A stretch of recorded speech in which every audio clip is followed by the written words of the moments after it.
How was your day? Maybe you were asked to carry something heavy, and no one saw how much it cost you. There was a lioness born of the sun. Her name was Sekhmet, daughter of Ra in Egyptian mythology. If today had a little of that heat, she knows exactly where you've been. You don't have to be strong tonight. Just rest. And listen, this story begins at the moment everything almost ended. The sun god Ra looked down from his boat and heard something he had never heard before. Laughter, but not for him. They had forgotten him, not violently, just quietly. The way you stop thinking about something that used to matter. So Ra called his eye, the part of him that sees everything and acts. She came when he called. She always does. This is what we do here. One story, one night, something ancient that still has something to say. Sekhmet walked into the world with one purpose. What happened next? Even Ra had not planned for. This is what we do here. Every week one story, one night. You don't have to do anything, just listen. Get comfortable now. Adjust your pillow, find your warmth. If you drift off before the end, Sekhmet won't mind. She has stood watch over sleeping Egypt since the beginning. This is only the beginning of Sekhmet's story. The part that changes everything. That's still ahead. But not tonight. Tonight, just this. If tonight felt like something, subscribe. We'll be here next week. Another story, another night like this. Now back to ours. But before the destruction, before the red fields and the gods' desperate plan, there was a moment of quiet. Sekhmet had never been to the mortal world before. She felt the heat of mortal life the way you feel sun through a window, through glass, at a distance. She had been made for one thing, she knew that. But standing there, she paused. That pause is the part the old stories almost never mention. She had a choice even then. Even she did. She chose what she had been made to do. Maybe you know that feeling. Being so built for something that you couldn't see another way. And the lioness went to work. The sun was still warm. The sand was still gold. And nothing would be the same. Ra had been crossing the sky since before memory. Every morning, the same arc. Every evening, the same descent. For a long time, they looked up when he passed. They left offerings. They said his name. Then, slowly, without anyone deciding to, they stopped. They built new things, argued with each other, fell in love, had children, forgot to look up. Ra felt it like a cold wind, which was strange because he was the sun. He called his council. The old gods gathered. Thoth with his ibis head, none of the deep waters, others whose names I'll tell you later. They mock us, Ra said, not with cruelty, with the plain sadness of someone stating a fact. Thoth spoke first. He always did. What would you have us do? The question hung in the air like smoke. Ra looked at his own hands, the sun's hands, and he said, "Send my eye." His eye. That part of him that sees without closing, that judges without appeal. She came from the light. She always had. Her name was Sekhmet, the powerful one. She was not born angry. That's the part worth remembering. She was born purposeful. There is a difference. Maybe you've felt that.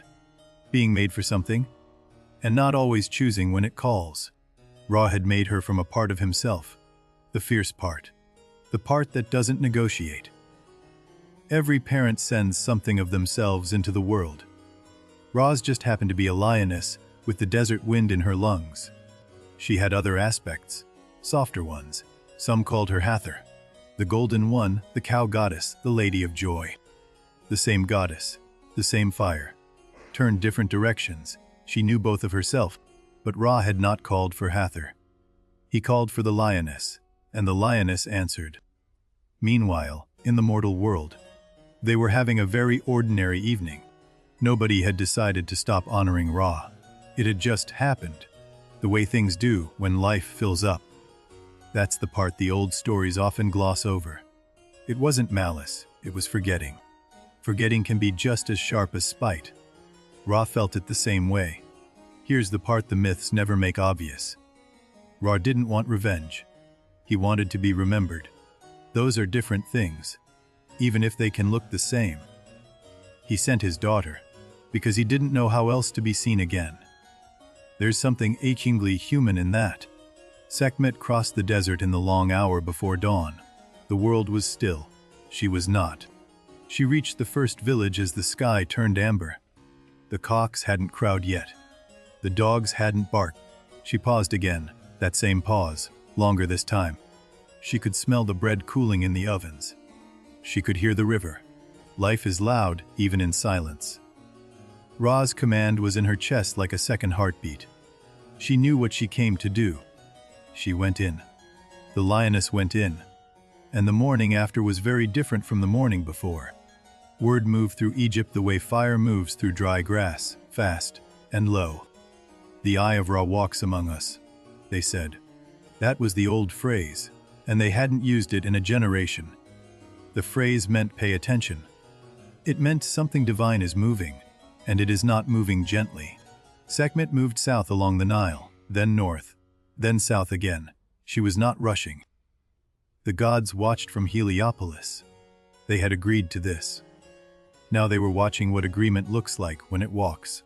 Ra watched too, from his boat, and he noticed something he hadn't expected. She wasn't stopping. He had imagined a warning, a reminder, a correction. Sekhmet had not imagined anything. She was simply doing what she was made to do. There was no cruelty in her. That is not the same as saying there was mercy. She was the sun's anger made flesh, and the sun doesn't apologize for burning. Ra called to her. She heard him. She did not stop. She heard him again. She heard him again. Something had taken over. The lioness had found the taste of her purpose.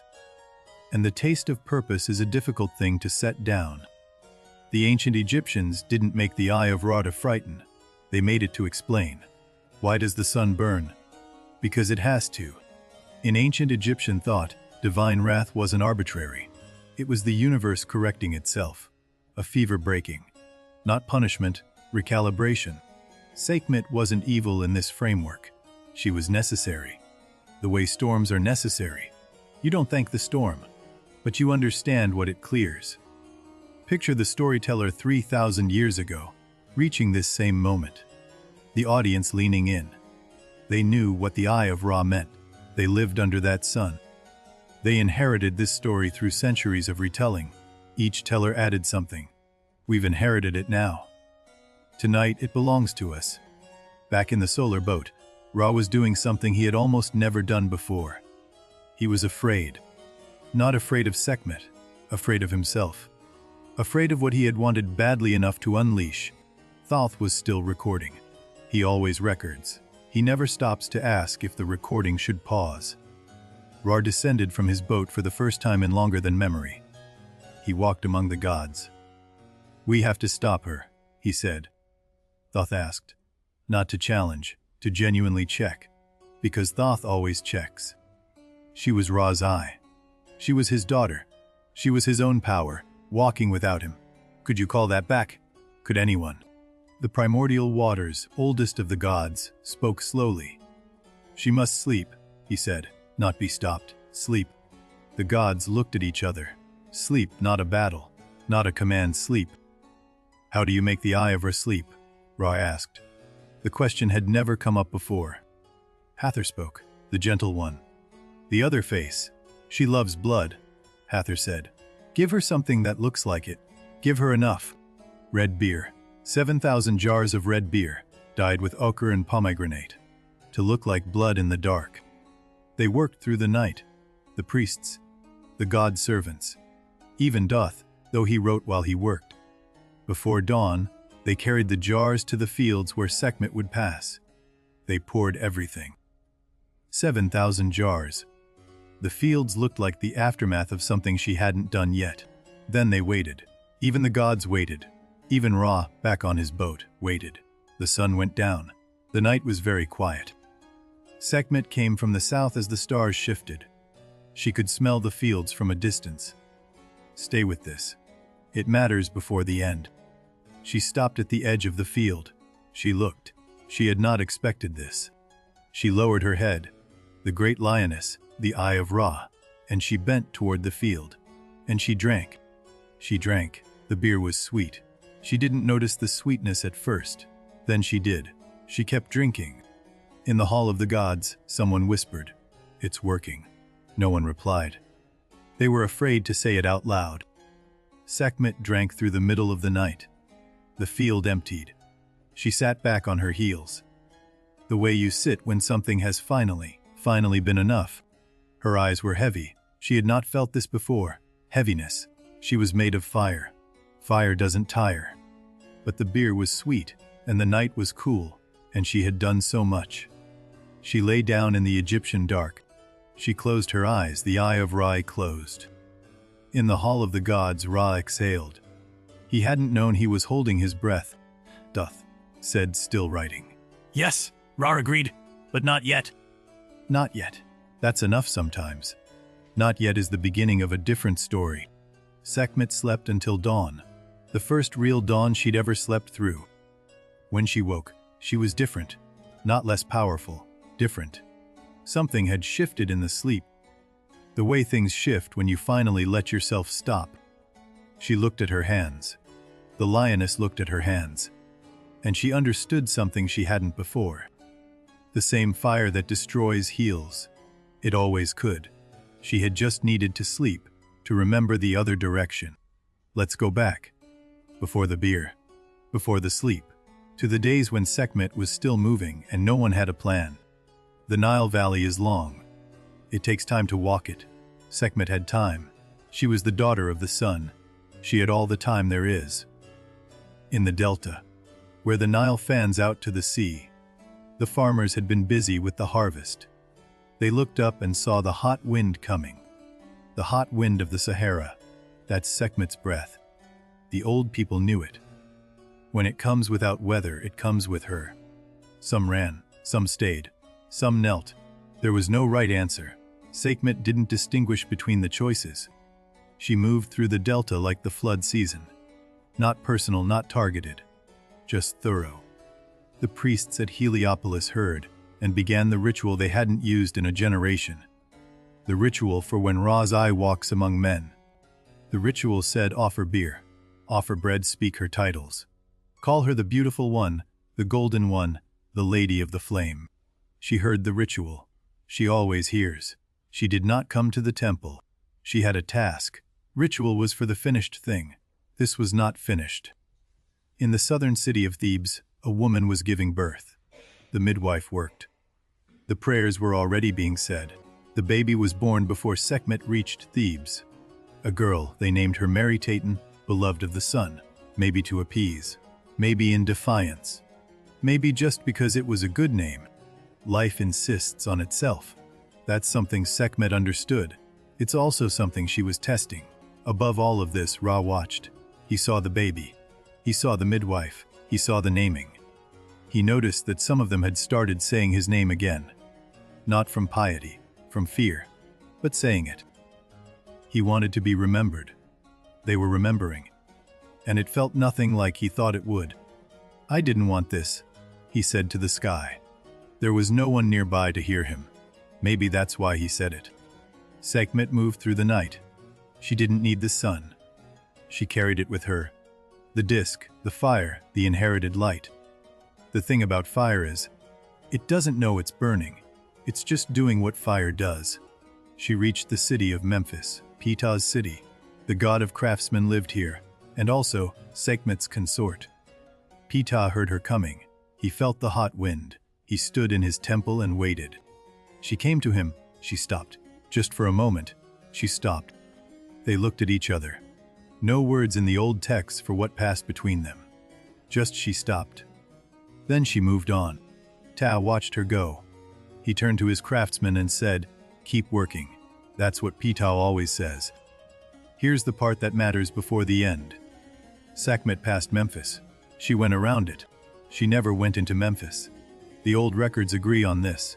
The craftsman's city was untouched. Nobody knows why. Not officially. Fire moves where it wants. Sometimes it skips a house, you've seen that. A row of burned things and one untouched. No one can explain it. The gods watched this from Heliopolis. They noted the exception. No one mentioned Ptah. No one needed to. Nefertum, Sekhmet's son, the lotus god, stayed in his pool. He watched the water. He didn't call her. He knew better. He trusted that she would return. That the fire always returns to something other than fire. He'd seen it before. Days passed. Sekhmet didn't tire. She was the sun's daughter. She ran on the same fuel as the world. But Ra was tiring. Not of her, of watching. There's a particular exhaustion in watching something you started. He began to count what remained. The villages, the cities, the farms along the Nile. He had never counted before. He had not wanted this much. He had wanted to be noticed. Not this. He called to Sekhmet from the boat. A father's voice. Enough, he said. It is enough. She heard him. She always heard him. She kept moving. Something ancient and terrible had taken over. The taste of purpose. It is a difficult thing to set down, even for a goddess. Ra said her name again. Then once more. Her name, spoken by the one who gave it to her. The most ancient summons there is. She stopped. Not for long. But she stopped, and in that stopping something looked up. That look. That's the look you recognize. When someone comes back from very far away, just for a moment, and sees where they are. Then the purpose closed over her again, like water over a stone, and she moved on. Ra closed his eyes. That was when the gods realized he was going to need help. Thoth set down his writing instrument for the first time. He had been recording. Now he needed to think. We cannot fight her, Thoth said. We cannot command her. What can we do that we have not tried? The goddess Hathor spoke quietly. I know her. The room waited. I am her. The room received this differently from how she expected, not with surprise, with relief. Because they had always known. What does she love? Thoth asked. Back to the instrument, back to the questions. What does she love enough to slow her down? Hathor thought for a long time.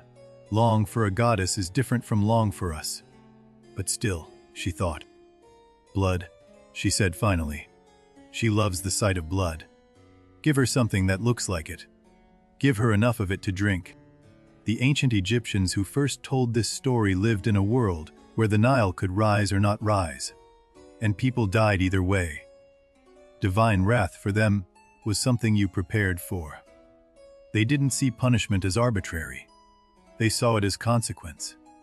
Something in the relationship between mortals and gods had tilted.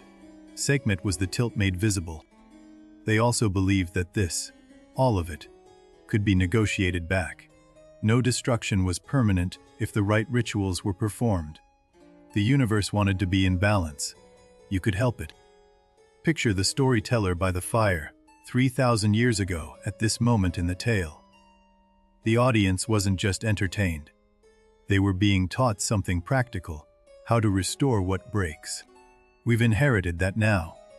The idea that what breaks can be restored, that the lioness can sleep, that the healer lives inside the destroyer, not a small inheritance.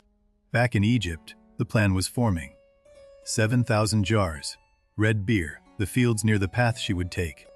Thoth calculated her path. He always knows the path of things. He calculated the movements of stars of seasons. Sekhmet was not so different. The fields at Kina. That's where they would do it. The bend in the Nile, the flat land on either side. Room for 7,000 jars. Meanwhile, Sekhmet was moving toward them. She was a day south, maybe less. The gods worked faster. Even the ones who usually don't work. Even the ones whose job it is to oversee others working. The ochre was ground. The pomegranate was pressed. The beer was dyed until it was the right color in firelight. Hathor tasted it. Not from hunger, to know if it would work. She nodded. It was sweet enough to confuse a lion. They carried the jars to the fields as the sun went down. This was intentional. Sekhmet would arrive after dark. They poured. The sound of it, 7,000 jars emptying, was like rain, like the Nile rising, like something ancient and inevitable. By the time the moon was high, the fields looked like blood, like the gods had been here already. Like Sekhmet had already done the work. The gods retreated to high ground. Thoth opened his scroll again. Everyone was very quiet. Ra descended from the boat again. He walked among his council for the second time. He needed to be on the ground for this. They waited. The night was very long. Maybe you know a night like that. The hot wind came first. They felt it before they heard her. The breath of the Sahara, Sekhmet's own exhale, moving ahead of her. Then they heard her. The sound of divine purpose moving at full force is not subtle. It is not quiet. Sekhmet crested the rise south of the fields. She saw the red expanse below her. She stopped. The gods on their high ground held everything they had. Every breath, every word, every thought. Sekhmet descended toward the fields. Her pace was different now, not the stride of the task. Something else. She reached the edge. She looked. For a long moment, she just looked. Then she lowered her great head, and she drank. Someone on the high ground wept, not from sadness, from relief so large it had to go somewhere. Sekhmet drank. The field was vast. She was thorough. She had always been thorough. The beer was sweet. It was very sweet. She noticed and drank more. The stars moved above her. She didn't watch them. She was drinking. Halfway through the field, her movements slowed. The beer was doing what beer does. Even divine beer. Even a divine lioness. Her solar disk dimmed slightly. Not much. But for Ra watching, it was like a door opening in a dark room. She kept drinking. The field was nearly empty. The moon was low. The stars were almost done with their arc. The field was empty. Sekhmet sat back. She sat the way you sit when something has finally been enough. Her eyes were heavy. She noticed. She didn't understand the heaviness. Fire doesn't get heavy. But she was heavy. The ground felt different than it had before. Softer. She had been moving for so long. The ground was offering itself as rest. She lay down. The great lioness, the Eye of Ra, laid herself on the Egyptian ground and closed her eyes. The silence that followed was the loudest thing anyone in the Hall of the Gods had ever heard. Ra descended from his boat for the third time. This time, he walked to the fields. He stood near his sleeping daughter. He stood there for a long time. The others gave him that. Even Thoth stopped writing. He said something to her. Low, private. The old texts don't record what it was. I think that's right. Maybe he said, I'm sorry. Maybe he said, come back. Maybe there are no words for what parents say when they've finally stopped what they shouldn't have started. Dawn was coming. Ra stood. He turned to the council. And for the first time since the beginning of all this, he spoke without certainty. When she wakes, he said, she will be different. We need to be different too. The council waited. I need to be different. Thoth picked up his instrument. He was going to write this down. He wrote, Ra said, I need to be different. Just that. Just the truth. The sun rose. Ra went back to his boat, not because it was over, but because the morning needed the sun. Some things don't stop for reckoning. Below, Sekhmet slept. The world had almost ended, it hadn't. That's enough for a morning. That's enough for now. She slept through the morning. The sun crossed the sky without her, which had never happened before. Animals came near her, the desert birds, the foxes, the small things that knew something large was sleeping. And that large sleeping things are safer than large walking ones. Nefertim came, the lotus god, her son. He walked across the desert from his pool and sat beside her. He brought nothing. He just came. He watched her breathe. The slow rise of the solar disk, the lioness dreaming. If goddesses dream, he believed they did. He said nothing. There was nothing to say. Some vigils are just presents. You've kept one, probably. As the sun descended, Sekhmet's eyes moved beneath their lids. The dreams were large. They were working something out. The hot wind shifted. It had been blowing from the south all day. Sekhmet's breath, even in sleep. Now it moved differently, slower, warmer. Nefertim felt it. He stood. He stepped back a little, not from fear, from respect. Because what wakes from a sleep like this deserves space. Sekhmet's solar disk brightened, not to full flame, something gentler. Like coals instead of fire, still hot, still hers. Different. She opened her eyes. The lioness blinked in the desert evening light and looked at her son. Here's the part the myths never make obvious. She didn't speak first. She looked. She looked at the desert around her, the sand, the birds, the evening. Her son, as if learning the world again from the beginning. Nefertum said, "Mother," just that. She turned to him. The gods, watching from a distance, saw something in her face they had never seen before. Thoth reached for his writing instrument. He wrote one word: changed. Then he sat with it for a long time before writing anything else. Sekhmet stood. She was the same size, the same form, the same lioness head, the same solar disk, the same sacred collar. But she didn't move toward anything. She stood and breathed. That was new. Sekhmet standing still by choice, not the still of a predator waiting. The still of someone who has arrived somewhere. Ra saw it from his boat. He was completing the descent, the sun nearly at the horizon. He stopped the boat, which he had never done, and watched. The sun held at the horizon for longer than it should have. The Egyptians below noticed. They said Ra is watching something. He was. He was watching his daughter stand, still in the desert evening, and breathe. He would have stayed until dark if the world could have permitted it. But it couldn't. The world needs the sun to move. He let the boat descend. The last light caught the desert and then was gone. In the gathering dark, Sekhmet turned to Nefertum. "Where is the Nile?" she asked. Her son pointed. She walked toward it. She walked to the river. Not the warrior's stride, a different kind of walking. The kind that notices the ground under its feet. She reached the water. She stood at the edge. And she looked into the Nile. Into the reflection looking back. The reflection looked back. The solar disk, the lioness face, the same power. But something had reorganized inside it. The way a storm reorganizes the air after it passes. She put her hand into the Nile. She held the water. She had done this kind of thing before, touched the world. But never like this. The water was cool. She noticed the coolness. The eye of Ra, noticing the temperature of river water. Thoth would have written it down if he'd been there. This is the moment the ancient physicians pointed to, when they prayed to Sekhmet before a surgery. This is what they were calling. Not the destroyer. The one who had learned what it felt like to hold something gently. But before any of that, before the temples and the physicians and the prayers, there was a new problem. Egypt needed to know what had happened. Ra would have to speak to them. The sun god who sent his daughter. He would have to face what he had set in motion. The council had been waiting for him to understand this.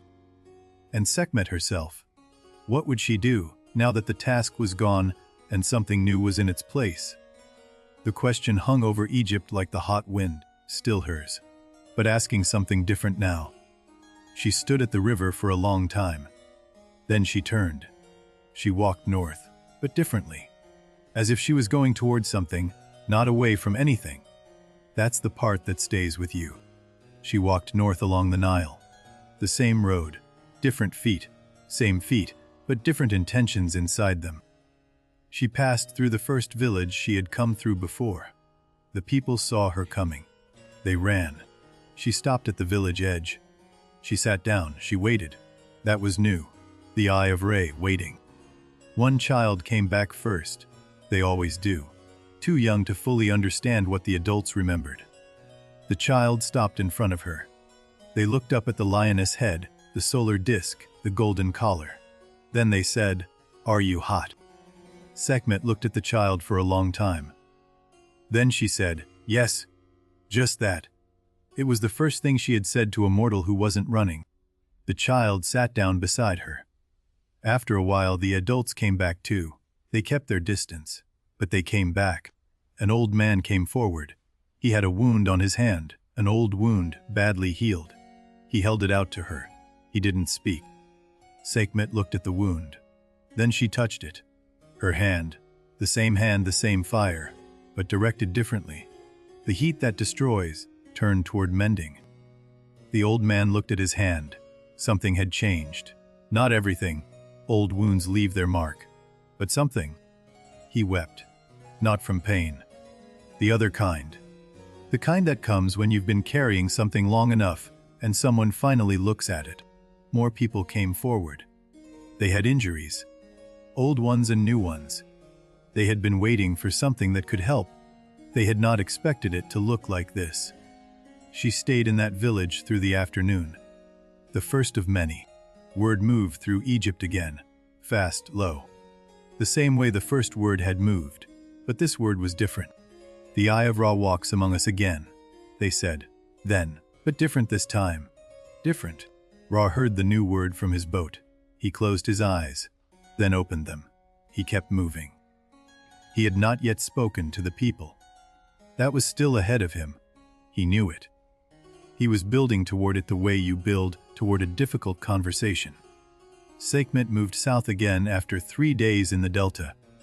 She was learning her new direction by doing it. She found a child with a fever, burning unconscious. The family gathered in fear. She sat beside the child for an hour. When she stood, the fever had broken. The family called after her. She didn't stop. She had more ground to cover. Old habits, but pointed somewhere new. She came to Memphis again. Ptah was standing in the temple doorway, as if he had been waiting. He probably had. She stopped at the threshold. As before, they looked at each other. As before. But the silence was different this time. Ptah stepped aside. Sekhmet walked into the temple. For the first time, she had always known it was hers. Now she entered it. The craftsmen of Memphis watched her walk through. They had been building things through all of it. They kept building now, but they watched. She watched them work. A sculptor shaping a lion from limestone. She watched for a long time. He was making something that looked like her. Is it right? The sculptor asked, without looking up, the way craftsmen ask, not waiting for an answer, just throwing the question into the air. The eyes, she said. The eyes need more. He looked up then. He looked at her eyes. He went back to the stone. She stayed in Memphis for a week. The first temple dedicated to her specifically was built here. Memphis knew what Thebes didn't yet, that she had 2 faces. Ptah watched the construction. He always watches things being built. It is the whole of his existence, watching the made thing become itself. The temple had a courtyard. In the courtyard, they put a pool. Nefertim came from his lotus pool to consult on this. He had opinions about pools. Sekhmet sat at the pool edge in the evenings, the same way she had sat at the Nile, learning stillness one pool at a time. People came to the temple, sick people, injured people, people who had been through the first passage and people who hadn't. She received them all. Some of them had been hurt in her first passage. She knew. She worked with those ones longer. Ra watched this from the boat. Every day he watched. He was gathering himself for what he still had to do. One morning, Ra descended to the temple. He walked in without ceremony, which is how the old text put it. Without ceremony. The sun god, arriving like anyone. Sekhmet looked up from the work she was doing. Father and daughter. The second meeting since the beginning of all of this. He didn't speak first. For once, Ra, who had commanded everything since the beginning, didn't speak first. He said me? Yes. She said. I came back. He said yes. That was most of it. The rest was silence, which was enough. Thoth arrived an hour later. He had followed Ra. He had his writing instrument. He wrote down the exchange, both sentences each. He was thorough, Thoth. Every year in ancient Egypt, they reenacted this. The festival of Sekhmet. The month of her rage, the day of the red beer, the morning after. They drank red beer. They made noise, loud chaotic noise, to represent the destruction. Then silence. Then the gentle morning. The festival was practical. A way of processing what had happened. A way of saying this is part of our history, and we survived it, and here is how we remember. Picture the storyteller by the fire 3,000 years ago, reaching this moment. They were teaching their children how to survive divine anger. And what comes after it? That festival has not been performed for centuries. But the story has been told every generation since. This telling, tonight, is part of that chain. Sekhmet continued her second journey. The physicians of Egypt began following her. Not to worship her as they moved, to learn from her. What she touched, how she touched it. Where the heat was needed and where it wasn't. They wrote it down. The first Egyptian medical texts mention her name in the first sentence. Every one of them. May Sekhmet grant this healing. That was the prayer before every procedure. The physicians who came after them said the same words. She was the goddess of disease as well as healing. The same fire that burned also purified. She gave fevers and broke them. That is a very ancient understanding, that what makes you sick might also be what fights the sickness. The body running hot enough to burn out the thing that should not be there. She moved south again, all the way to the first nome, the southernmost province of Egypt. She completed the circuit. Both journeys, north and south. Then she walked back to Memphis.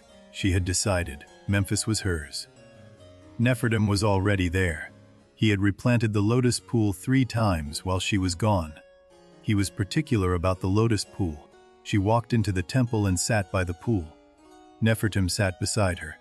They watched the lotus blossoms for a long time. No words needed. Above, Ra's boat crossed the afternoon sky. He looked down. He saw his daughter beside her son, beside the lotus pool in the temple the craftsman built. He had not expected to feel this. Something between grief and gratitude. The two things that travel together, in the end. Ra had another thing to do. The hardest thing, in a season of hard things. He needed to address Egypt directly. He descended at dawn. The moment the sun touches Egypt first. He stood in the light and he spoke into it. He said, I sent her. I sent her because I wanted to be remembered.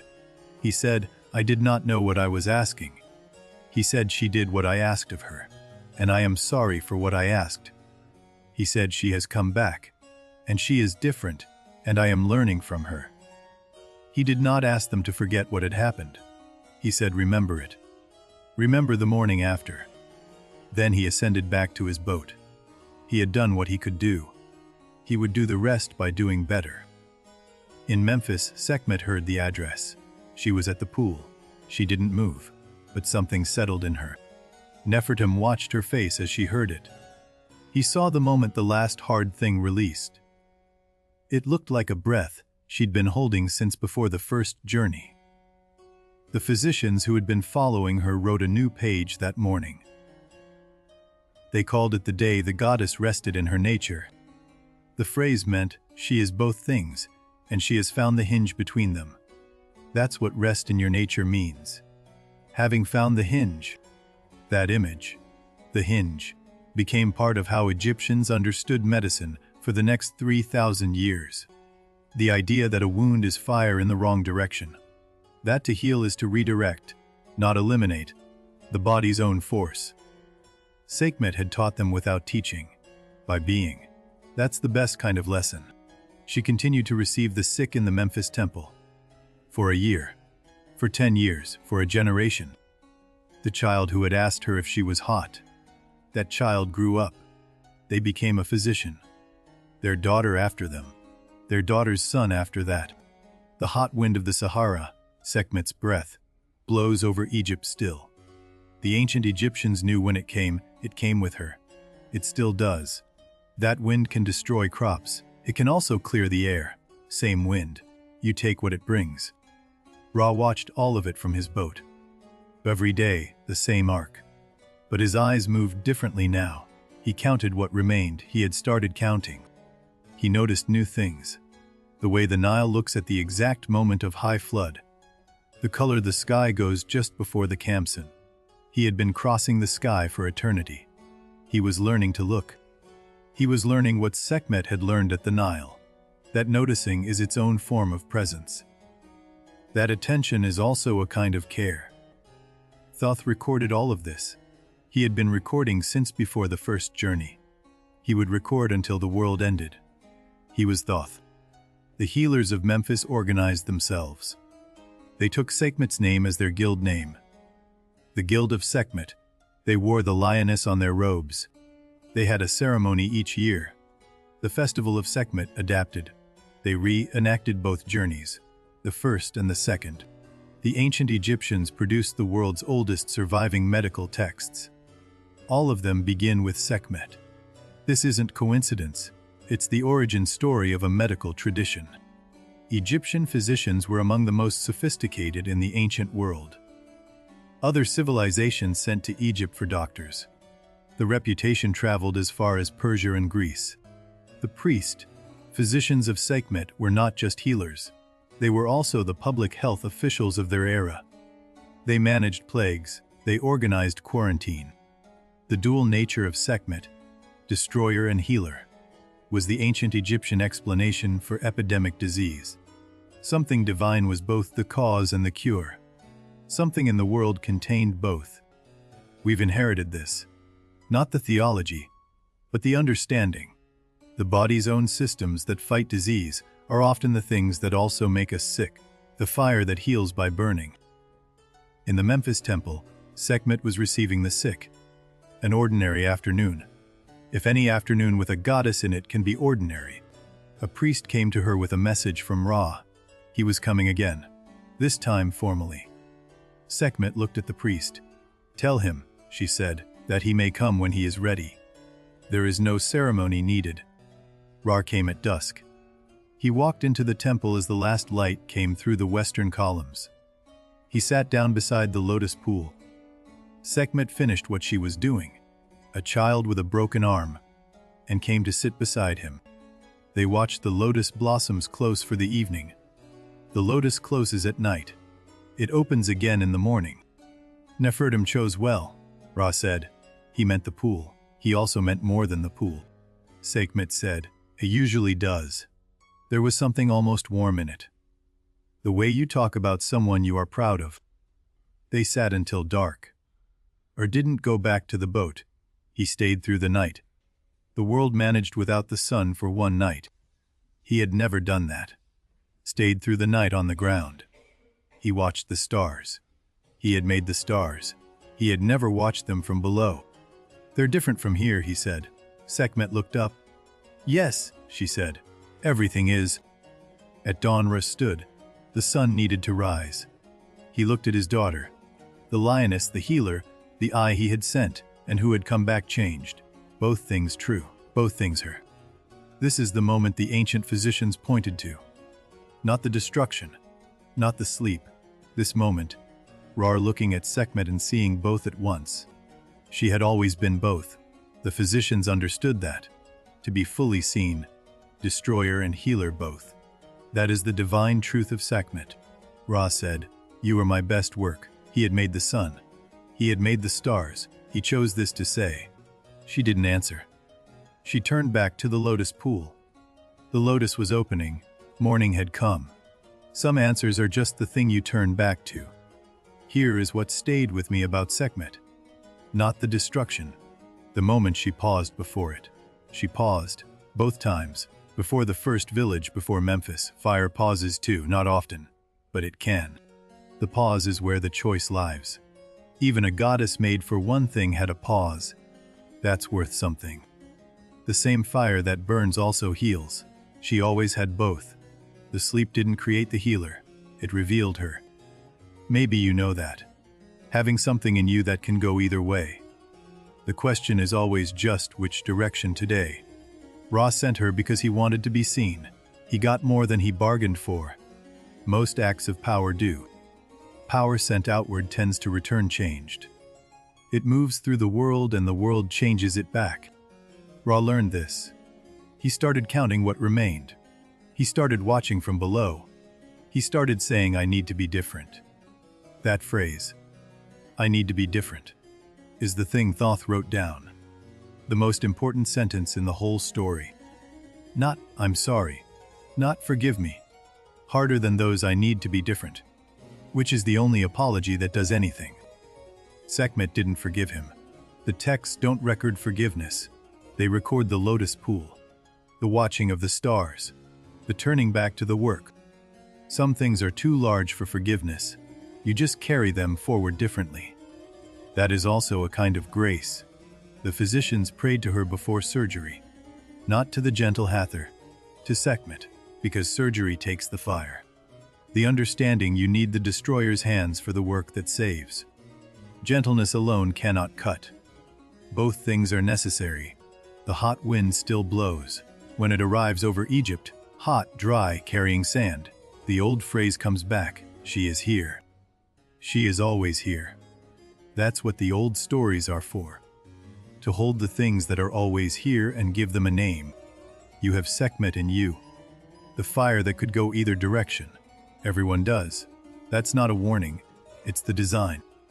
The question Sekhmet answered, which direction today, is the same question you answer every morning. Sometimes several times a morning. Tonight you chose rest. That's its own answer. The lioness chose to sleep once. Look what came from it. Sleep is its own kind of courage. The willingness to stop, to let the fire cool enough to see what it might become. 3,000 years after Sekhmet walked the Nile, her name is still in the medical texts. Still first. Still the beginning. The guild of Sekhmet eventually became the priestly class of Egyptian medicine. They lasted longer than most pharaohs.